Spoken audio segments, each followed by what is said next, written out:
nous avons donc rencontré Pauline Mallet, qui est déléguée auprès de la ministre Jacqueline Gourault, pour lui expliquer, pour lui présenter notre projet de collectivité à statut particulier pour l'Alsace, pour lui expliquer aussi, pour discuter avec elle, comment nous avions perçu le rapport du préfet Marx, qui était un excellent rapport, mais pour nous, la conclusion était un peu tiède, puisque pour nous, il avait conclu, finalement, on va essayer de répondre à un vague désir d'Alsace.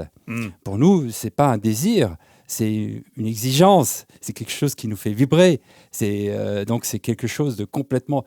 C'est plus fort que simplement un désir qu'on peut combler. Donc vous nous dites que vous êtes heureux, si je vous entends, de la naissance de la collectivité européenne d'Alsace. On en reste là alors?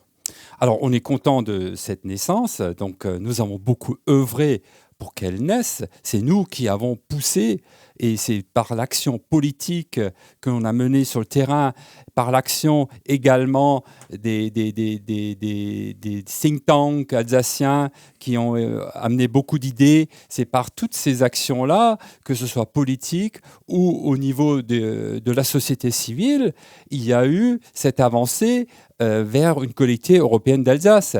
Mais aujourd'hui, cette collectivité européenne d'Alsace, qui est saluée comme une renaissance, ce n'est qu'un premier pas.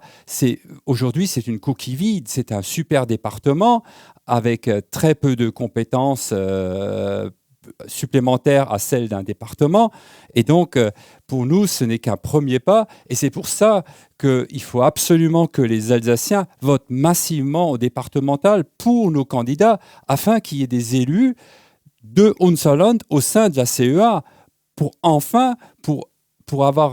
amener finalement cette ambition de faire de la CEA plus que ce qu'elle n'est. En 2015, des candidats Hohenzollern s'étaient retrouvés au second tour des élections départementales. Vous pensez que cette fois-ci, vous pourrez avoir des élus ? C'est le sens de notre engagement. Il faut qu'il y ait des élus. Parce que nous savons très bien que les élus, nos élus des partis classiques ne font que suivre et se contenteront de ce que le gouvernement, de ce que Paris veut bien leur laisser. Ils ne sont pas dans la revendication, ils n'ont pas cette mentalité d'essayer de discuter égal à égal. Alors effectivement, c'est très alsacien aussi. On ne se révolte pas. On ne se révolte pas. En Alsace, on dit on va le dire aux Parisiens, vous allez voir ce qu'on va voir. Et quand le train passe le tunnel à Saverne, le discours change et la façon de faire change. Et puis finalement, c'est aussi ça la malsacienne, Martin Meyer. Ah, je la revendique et je m'en revendique aussi.